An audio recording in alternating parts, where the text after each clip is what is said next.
নমস্কার বন্ধুরা, বাংলার ইনভেস্টর ইউটিউব চ্যানেলে আপনাদের সকলকে স্বাগত জানাই। এই ভিডিওতে মূলত তিনখানা পয়েন্ট নিয়ে ডিটেলসে আলোচনা করব। প্রথমত এফআইআইডিআই এর ডেটা, এটা দেখব। তারপরে দেখে নেব আজকে তো দেখতেই পেলেন সিপের যে ইনফ্লো, তার যে ডেটা সেটা সামনে এসেছে। কিছু কিছু স্টক থেকে টাকা বেরিয়ে গেছে, আবার কিছু কিছু স্টকে টাকা ঢুকেওছে। তো কোন স্টকগুলোতে মিউচুয়াল ফান্ড বেশি পরিমাণে টাকা লাগাচ্ছে সেটা দেখব, এবং তারপরে কিছু কোম্পানির কোয়ার্টার 3 নাম্বার দেখব। তার মধ্যে কিছু কোম্পানি মার্কেট চলাকালীনই তাদের নাম্বার পেশ করে দিয়েছিল, এবং তার সঙ্গে সঙ্গে কিছু কোম্পানি মার্কেট বন্ধ হয়ে যাওয়ার পরে তাদের নাম্বার পেশ করেছে।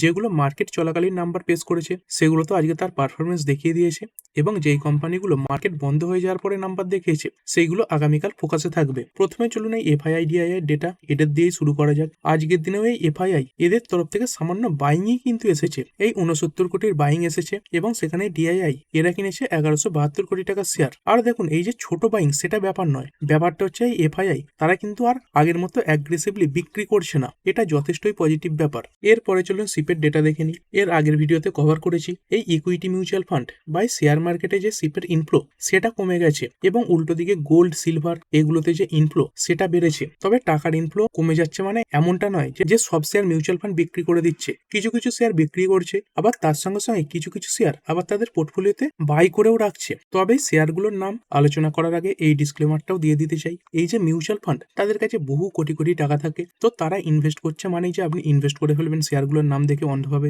ইনভেস্ট করে ফেলবেন, এটা কিন্তু একদমই হওয়া উচিত নয়। প্রথমে আপনি স্টাডি করবেন, কোম্পানির বিজনেস দেখবেন, তারপরে কোনো ইনভেস্টমেন্টের কথা কিন্তু ভাবনা চিন্তা করবেন। যেটুকু ডেটাই পাবলিক ডোমেনে রয়েছে সেটুকুই আপনাদের সামনে তুলে ধরবো। যদি এই মিউচুয়াল ফান্ডগুলোর কথা বলি, এইখানে দেখতে পাচ্ছেন এই যে মিউচুয়াল ফান্ডরা তারা কোন কোন শেয়ার অ্যাডাপ্ট করছে, মূলত এই নেক্সট জেনারেশনের যে শেয়ার সেইগুলোকেই তারা অ্যাডাপ্ট করছে। এবং এই নিউ এজ কোম্পানি মানে যেগুলোকে ফিউচার ওরিয়েন্টেড বিজনেস বলা হয়, সেইগুলোতেই মিউচুয়াল ফান্ডের যে হোল্ডিং সেটা প্রায় ডবল হয়ে গেছে।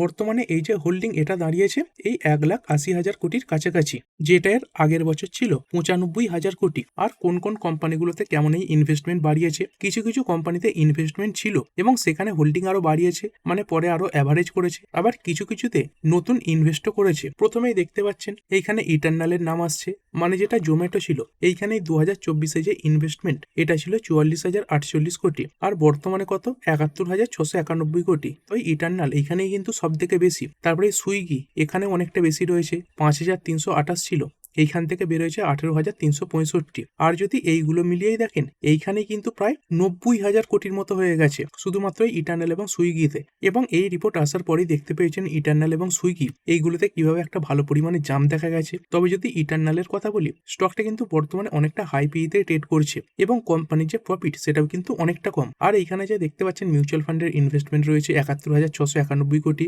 এটা কিন্তু তাদের 1%ও নয়, মানে মিউচুয়াল ফান্ডের টোটাল যে ইনভেস্টমেন্ট তার 1%ও কিন্তু এই টাকাটা নয়। তারপরে পিবি ফিনটেক বা পলিসি বাজার এইখানে যে ইনভেস্টমেন্ট এটাও বাড়িয়েছে, 13,865 কোটি থেকে বেড়ে হয়েছে এই 17,072 কোটি। তারপরে নাইকা দেখতে পাচ্ছেন 8,535 কোটি থেকে বেড়ে হয়েছে এই 14,806 কোটি। তারপরে পেটিএম 7,269 কোটি থেকে বেড়ে হয়েছে 11,913 কোটি। এবং তারপরে ডেলিভারির নাম সামনে আসছে 6,523 কোটি থেকে বেড়ে 9,894 কোটি। এবং তারপরে কিছুতে নতুন ইনভেস্টমেন্ট করেছে, যেমন এই অ্যাথার এনার্জি রয়েছে, এইখানে 5,220 কোটি ইনভেস্টমেন্ট হয়েছে। তারপরে লেন্সকার্ট 4,346 কোটি।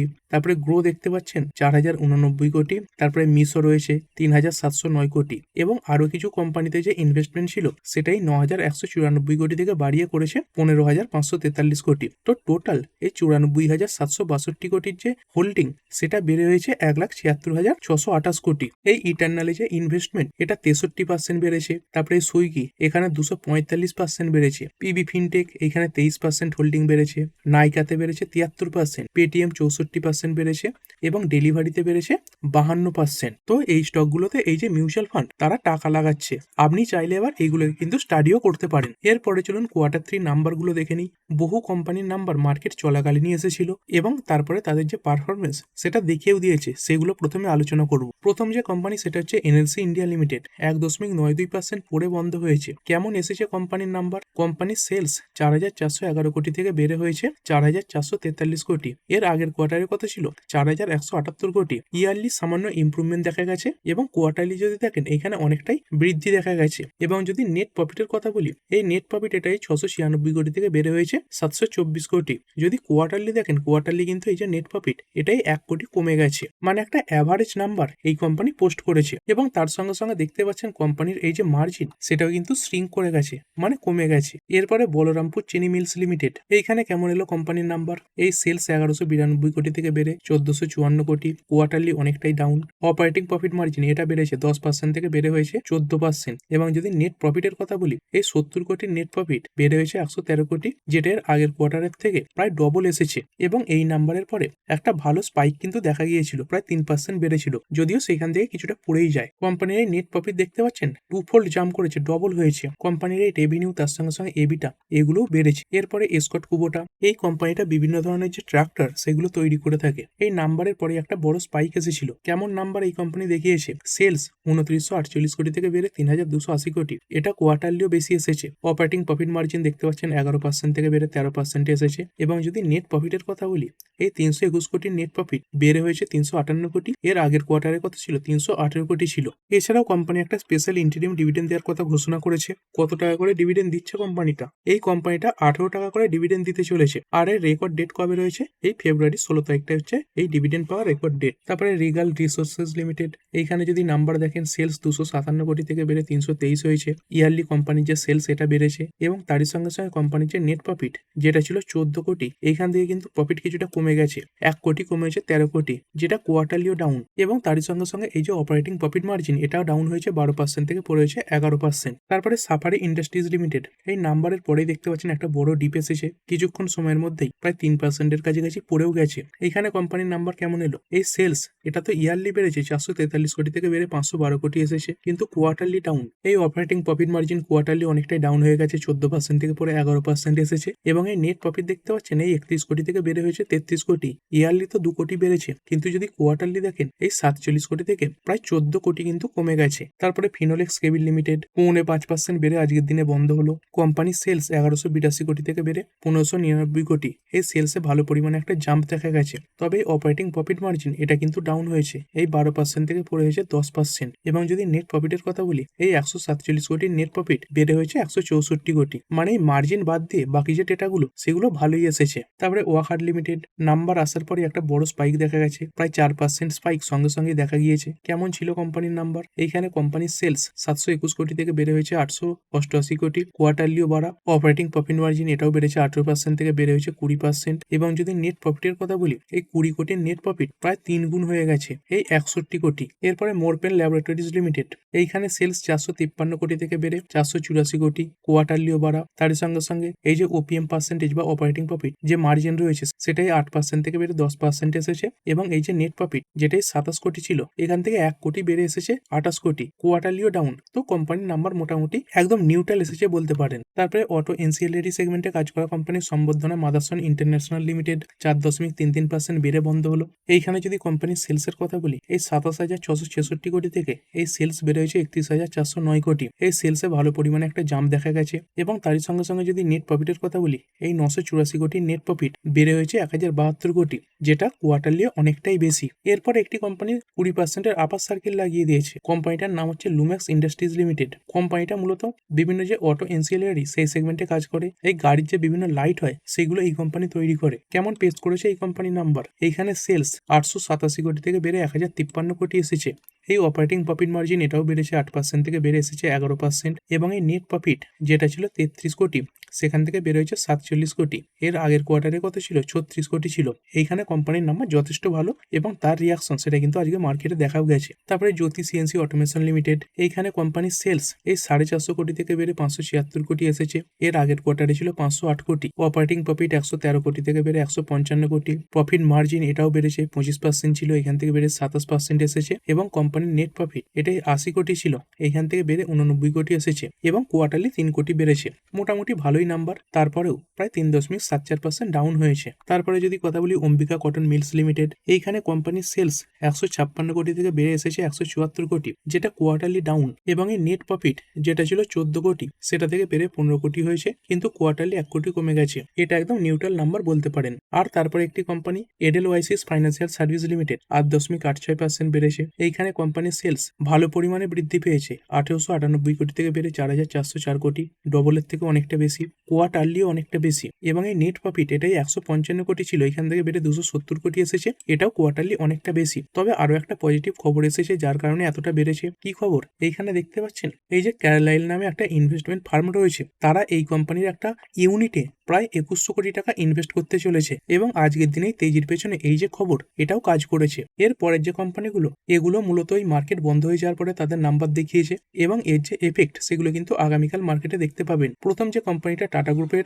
জুয়েলারি কোম্পানি, এবং বলতে পারেন ভারতবর্ষের মধ্যে সব থেকে বড় জুয়েলারি কোম্পানি, এই টাইটান কোম্পানি লিমিটেড। এই স্টকটাতে যদি দেখেন বিগত এক বছরে প্রায় 29% জাম্পও দেখা গেছে। কেমন পেশ করেছে কোম্পানির নাম্বার? মূলত জুয়েলারি সেগমেন্টে কাজ করা কোম্পানিগুলো ভালোই নাম্বার পেশ করছে, কারণ সোনার দাম বেড়ে যাওয়ার কারণে কোম্পানিগুলোর যে সেলিং ভ্যালু সেটা অনেকটাই বেড়ে গেছে। এখানে সেলস দেখতে পাচ্ছেন 17,740 কোটি থেকে বেড়ে হয়েছে 25,416 কোটি। কোম্পানি যদি ভলিউমও না বাড়াতে পারে, মানে ধরুন আগে 1 কেজি সোনার গয়না বিক্রি করছিল, বর্তমানেও সেই একই পরিমাণে বিক্রি করছে, তবুও কিন্তু তাদের দাম বেড়ে যাবে। কেন বেড়ে যাবে? কারণ বর্তমানে সোনার যে দাম সেটাও বেড়েছে। এবং তারপরে অপারেটিং প্রফিট দেখতে পাচ্ছেন 1674 কোটি থেকে বেড়ে হয়েছে 713 কোটি। এখানে দেখতে পাচ্ছেন এই সেলস এবং তার সঙ্গে সঙ্গে অপারেটিং প্রফিট, এখানে বিরাট বড় বড় জাম্প দেখা গেছে, যেটা কোয়ার্টারলি অনেকটা বেশি। অপারেটিং প্রফিট মার্জিন এটাও বেড়েছে 10% থেকে বেড়ে হয়েছে 11%, এবং এই নেট প্রফিট যেটা ছিল 1047 কোটি, এখান থেকে বেড়ে হয়েছে 1684 কোটি।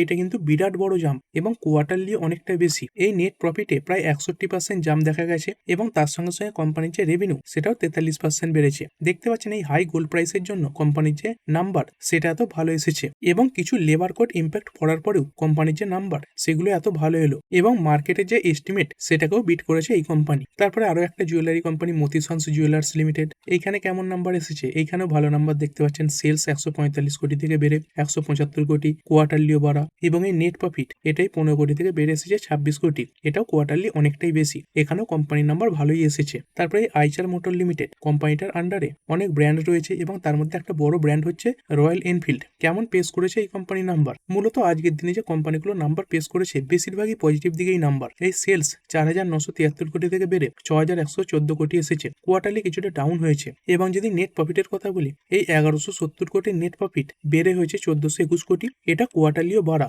এই নেট প্রফিটে দেখতে পাচ্ছেন 21% জাম্প দেখা গেছে। তারপরে টোরেন্ট পাওয়ার লিমিটেড, এইখানেও কোম্পানি ভালো নাম্বারই পেশ করে দিয়েছে। এইখানে সেলস 6499 কোটি থেকে বেড়ে 6778 কোটি এসেছে। অপারেটিং প্রফিটে দেখতে পাচ্ছেন 1112 কোটি থেকে বেড়ে 1403 কোটি এসেছে, এবং এই নেট প্রফিট এটা ছিল 489 কোটি, এইখান থেকে বেড়েছে 655 কোটি। তবে কোয়ার্টারলি যে নাম্বারগুলো সেইগুলো কিছুটা ডাউন হয়েছে, কিন্তু এই যে অপারেটিং প্রফিট মার্জিন এখানে ইয়ারলি বলুন বা কোয়ার্টারলি বলুন সব জায়গাতে ইমপ্রুভমেন্ট দেখা গেছে। তো এই কোম্পানিটারও যে নাম্বার সেটা ভালোই এসেছে বলবো। এবং তারই সঙ্গে সঙ্গে এই কোম্পানিটা 15 টাকা করে ডিভিডেন্ড দেওয়ার ব্যাপারে ঘোষণা করেছে। আর এই ডিভিডেন্ড পাওয়ার জন্য রেকর্ড ডেট কবে রাখা হয়েছে? এই ফেব্রুয়ারি 16 তারিখটাকে। তারপরে অয়েল ইন্ডিয়া লিমিটেড, কোম্পানির নাম্বার কিছুটা খারাপের দিকে এসেছে, কোম্পানির সেলস কিছুটা ডাউন হয়ে গেছে, 8337 কোটি থেকে পড়ে হয়েছে 8330 কোটি। এবং যদি নেট প্রফিটের কথা বলি, এটাও কিছুটা ডাউন দেখতে পাচ্ছেন, 1457 কোটি থেকে পড়ে হয়েছে 1436 কোটি। আর এই অয়েল কোম্পানিগুলোর নাম্বার একটু খারাপের দিকেই আসবে। কি কারণে খারাপ আসছে? কারণ এর আগে এই রাশিয়ার থেকে অনেক ডিসকাউন্টে এই যে ক্রুড অয়েল সেটা কেনা হতো, কিন্তু বর্তমানে এই আমেরিকার সঙ্গে ট্রেড ডিলের কারণে অনেক তেল কিন্তু আমেরিকার থেকেও কিনতে হচ্ছে, এবং যেগুলোতে কোনো ডিসকাউন্টও পাওয়া যাচ্ছে না। এবং তারই যে প্রতিফলন সেটা কিন্তু কোম্পানির যে নাম্বার এখানে দেখতে পাওয়া যাচ্ছে। কোম্পানির এই নেট প্রফিট দেখতে পাচ্ছেন ইয়ারলিও ডাউন হয়েছে, এবং তার সঙ্গে সঙ্গে কোয়ার্টারলিও ডাউন হয়েছে। তবে এই কোম্পানি 7 টাকা করে ডিভিডেন্ড দেওয়ার ব্যাপারে ঘোষণা করেছে, এবং এর রেকর্ড ডেট কবে রাখা হয়েছে? এই ফেব্রুয়ারির 18 তারিখটাকে এর যে রেকর্ড ডেট সেটা রাখা হয়েছে। তারপরে আরো একটা company Prince pipes and fittings limited, এই কোম্পানির নাম্বার কেমন এলো? এইখানে কোম্পানির সেলস এটাই 577 কোটি থেকে পড়ে হয়েছে 573 কোটি, এটা কোয়ার্টারলি কিছুটা ডাউন হয়েছে। এবং তারই সঙ্গে সঙ্গে সঙ্গে নেট প্রফিট। এই নেট প্রফিট দেখতে পাচ্ছেন আগের বছর সেম কোয়ার্টারে এই 20 কোটি লস ছিল, সেখান থেকে লস অনেকটাই কমেছে। এবারে কোম্পানির যে লস এটা এসেছে 2 কোটি। তবে যদি কোয়ার্টারলি দেখেন এর আগের কোয়ার্টারে কোম্পানি প্রফিটেবল ছিল, সেখান থেকে কিন্তু কোম্পানি আবার এই যে লস সেটা পোস্ট করেছে, মানে ইয়ারলি অনেকটা ইমপ্রুভমেন্ট এই কোম্পানির নাম্বারে দেখা গেছে। আর এই ভিডিওর লাস্ট কোম্পানি সেটা হচ্ছে জুবিল্যান্ট ফুড ওয়ার্কস লিমিটেড। এইখানে যদি কোম্পানির নাম্বারের কথা বলি, এই সেলস 2151 কোটি থেকে বেড়ে হয়েছে 2437 কোটি, যেটা কোয়ার্টারলিও বাড়া। অপারেটিং প্রফিটও দেখতে পাচ্ছেন এই ইয়ারলি এবং তার সঙ্গে সঙ্গে কোয়ার্টারলি বেড়েছে, এবং এই নেট প্রফিট এটাই 43 কোটির ঘরে ছিল, সেখান থেকে বেড়ে হয়েছে 73 কোটি। কিন্তু কোয়ার্টারলি কিছুটা ডাউন দেখতে পাচ্ছেন, আর এই কোয়ার্টারলি ডাউন থাকার কারণও রয়েছে। এইখানে দেখতে পাচ্ছেন এর আগের কোয়ার্টারে একটা বড় আদার ইনকাম যোগ হয়েছিল এই 100 কোটির কাছাকাছি, কিন্তু এবারে সেই যে আদার ইনকাম সেটা তো নেই, বরঞ্চ 15 কোটি এই আদার লস হয়ে গেছে, এবং সেই কারণের জন্য কোম্পানির এই যে নেট প্রফিট এটা কোয়ার্টারলি ডাউন দেখাচ্ছে, কিন্তু অ্যাকচুয়ালি কোম্পানির যে নাম্বার সেটা ভালোই এসেছে। তো ঠিক আছে বন্ধুরা, আশা করছি ভিডিওটা আপনাদের ভালো লেগেছে। আপনি চাইলে এটাকে লাইক এবং শেয়ার করতে পারেন। আর শেয়ার মার্কেট সংক্রান্ত ডেইলি নিউজ আপডেট পেতে চ্যানেলটা সাবস্ক্রাইব করে রাখবেন এবং পাশে থাকা বেল আইকনটি টিপে অল অবশ্যই সিলেক্ট করে রাখবেন, যাতে পরবর্তী ভিডিওর নোটিফিকেশন আপনার কাছে সময় মতো পৌঁছে যায়। আর হ্যাঁ, ভিডিওটি শুধুমাত্র ইনফরমেশন এবং এডুকেশনাল পারপাসের জন্য বানানো হয়েছে। আমি সেবি রেজিস্টার্ড নই, তাই কোনো প্রকার শেয়ারে কোনো প্রকার বাই, সেল, হোল্ড বা অ্যাভারেজ করার কোনো সিদ্ধান্ত নেওয়ার আগে আপনার যে ফাইন্যান্সিয়াল অ্যাডভাইজার আছে তার সঙ্গে অবশ্যই আলোচনা করবেন। দেখা হচ্ছে পরের ভিডিওতে। ধন্যবাদ।